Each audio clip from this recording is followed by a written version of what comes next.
জাহান্নামের ফেরেশতারা তখন বলবে, ওই যে কুমিল্লা আদর্শ সদর ওই এলাকার ওই নাপাক লোক, ওই গুনাহগার, ওই পাপী লোকটার রূহ নিয়ে এসেছি, আসমানের দরজা খুলে দাও। ফেরেশতা বলবে, এর জন্য আসমানের দরজা খোলা হবে না, এর রূহটা ইল্লিনে নেওয়া হবে না। ফেরেশতা তখন সজোরে তখন এই পাপিষ্ঠ লোকটার রূহকে একটা ধাক্কা মারবে। একটা ধাক্কার চোটে জমিনের ৭০,০০০ গজ মাটির নিচে রূহটা গিয়ে জাহান্নামীদের রূহ যেখানে রাখা হয় সিজ্জিনের মধ্যে গিয়ে পতিত হবে। মৃত্যু যন্ত্রণা মোট কয় ধরনের? খুব সংক্ষেপে বললাম। ১ নাম্বার, পাপীদের অবস্থা কি হবে। এবার শুনেন ২ নাম্বার, আমরা যারা আজান হয়ে গেলে মসজিদে চলে যাই, আমরা যারা দ্বীনের পথে জীবন যাপনের চেষ্টা করি, আমরা যারা অন্যায় অপকর্ম গুনাহ থেকে বেঁচে নিজেদেরকে আল্লাহর দ্বীনের পথে পরিচালনার চেষ্টা করি, এদের যখন মৃত্যুর সময় চলে আসবে, মালাকুল মউত তখন জান্নাত থেকে একদল জান্নাতি ফেরেশতা আর মেশকের সুগন্ধিযুক্ত জান্নাতের এক সেট কাফনের কাপড় তার জন্য নিয়ে আসবেন। এরপরে মৃত্যু পদযাত্রী লোকটার মাথার কাছে এসে তাকে সালাম দিবেন। বলেন তো দেখি, এর আগে যে পাপিষ্ঠদের মৃত্যুকারের অবস্থা আপনাদের সামনে বয়ান করলাম, এদেরকে কি মালাকুল মউত এসে সালাম দিয়েছে নাকি? কিন্তু আপনি যদি মানুষটা নেককার হন, আল্লাহওয়ালা হন, আপনার পাশে এসেই ফেরেশতা আপনাকে আগে সালাম দিবে। কথাটা আমার নয়, মোল্লার নয়, কথাকার? কোরআনুল কারীমের ১৬ নম্বর সূরা সূরাতুন নাহলের ৩২ নম্বর আয়াতের মধ্যে আল্লাহ তাআলা বলছেন, আল্লাযীনা তাতাওয়াফফাহুমুল মালাঈকাতু তাইয়্যিবিনা ইয়াকুলুনা সালামুন আলাইকুম উদখুলুল জান্নাতা বিমা কুনতুম তা'মালুন। আল্লাহ তাআলা বলছেন, এদের মৃত্যুর সময়, নেককার লোকদের মৃত্যুর সময় ফেরেশতারা এসে বলবে, সালামুন আলাইকুম উদখুলুল জান্নাতা বিমা কুনতুম তা'লামুন বিমা কুনতুম তা'মালুন। ফেরেশতা বলবে, তোমার উপরে সালাম, আল্লাহর জান্নাতে ঢোকার জন্য তুমি প্রস্তুত হয়ে যাও। সুবহানাল্লাহ।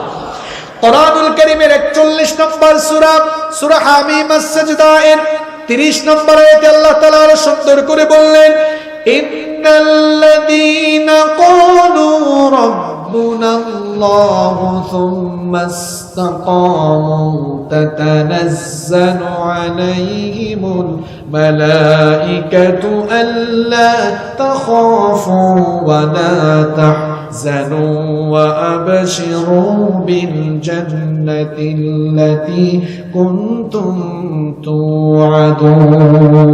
আল্লাহ তাআলা বলছেন, নিশ্চয়ই যারা ঘোষণা দিয়েছে আল্লাহ আমার রব, আর ওই রবের পথে যারা অবিচল আছে, অবিচল থাকবে, তাদের মৃত্যুর সময় ফেরেশতা এসে বলবে, ও আল্লাহর বান্দা, তোমার জন্য কোনো ভয় নাই, তোমার জন্য কোনো চিন্তা নাই, আল্লাহর জান্নাতে ঢোকার সুসংবাদ নিয়ে আল্লাহর কাছে প্রত্যাবর্তনের জন্য প্রস্তুত হও। সুবহানাল্লাহ। ফেরেশতা এসে সালাম দিবে। সালাম দেওয়ার পর মালাকুল মউত বলবেন, ইয়া আইয়ুহান নাফসুত তাইয়্যিবা, হে পবিত্র আত্মা, হে সম্মানিত আত্মা, উখরুজি ইলা মাগফিরাতিন মিনাল্লাহি ওয়া রিদওয়ান, আল্লাহর সন্তুষ্টি আর আল্লাহর জান্নাতে ঢোকার উদ্দেশ্যে বের হয়ে আসো। এই কথা বলে ফেরেশতা যখন নেককার লোকটার রূহকে কবজ করবে, এই লোকটা যেন মৃত্যুর যন্ত্রণা অনুভব না করে, এই জন্য ফেরেশতা তার সামনে জান্নাতের নয়নাভিরাম দৃশ্য তুলে ধরবে।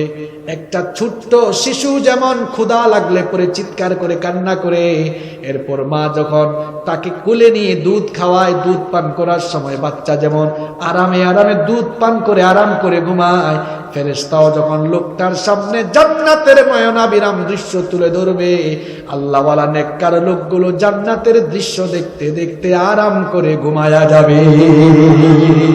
আল্লাহ, তুমি আমাদেরকে ওই নেককারদের কাতারে শামিল করো, বলেন আমিন। আরো আস্তে বলেন আমিন। রূহ কবজ করার পরে জান্নাতের ফেরেশতারা এবার লোকটার রূহকে জান্নাতের কাপড় দিয়ে মুড়াবে। জান্নাতের কাপড় দিয়ে মুড়িয়ে এবার আসমানের দিকে রওনা করবে। যখনই তারা লোকটার রূহ নিয়ে আসমানের দিকে রওনা করবে, লোকটার রূহ থেকে মেশকে আম্বরের সুগন্ধের চাইতেও আরো চমৎকার সুগন্ধ বের হতে থাকবে। প্রথম আসমানে যাওয়ার পর আসমানের ফেরেশতারা বলবে আহলান সাহালান, কোন পবিত্র লোকটার রূহ নিয়ে এসেছো? তার রূহ থেকে এত সুগন্ধি ছড়ায় কেন? ফেরেশতা পরিচয় করিয়ে দিবে, ওই তো কুমিল্লা আদর্শ সদর এলাকার ওই লোকটা 5 ওয়াক্তের নামাজি ছিল, ভালো মানুষ ছিল, সুদ খাইতো না, ঘুষ খাইতো না, ইসলামের প্রতি দিনের প্রতি জীবনটা পরিচালিত করত। ফেরেশতাদেরকে বলা হবে আসমানের দরজা খুলে দাও। ফেরেশতারা আসমানের গেটটা খুলে দিবে। 7 আসমানের উপরে ইল্লিন, এবার 7 আসমানের উপরে ইল্লিন নামক জায়গার মধ্যে তার রূহ নিয়ে যাওয়া হবে, যেই জায়গার মধ্যে আল্লাহওয়ালা লোকদের, নেককার লোকদের রূহ রয়েছে, সেই জায়গার মধ্যে ইল্লিনে নিয়ে তার রূহটা রেখে দেওয়া হবে। আর তাকে তখন বলা হবে ইয়া আইয়াতুহান নাফসুল মুতমাইন্নাতু ইরজিই ইলা রাব্বিকি রাদিয়াতাম মারদিয়া ফাদখুলি ফি ইবাদি ওয়াদখুলি জান্নাতি।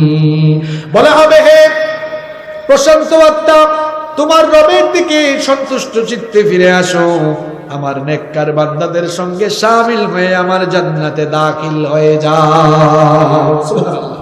আল্লাহ যেন এই নেককারদের কাতারে আমাদেরকে শামিল করেন, বলেন আমিন।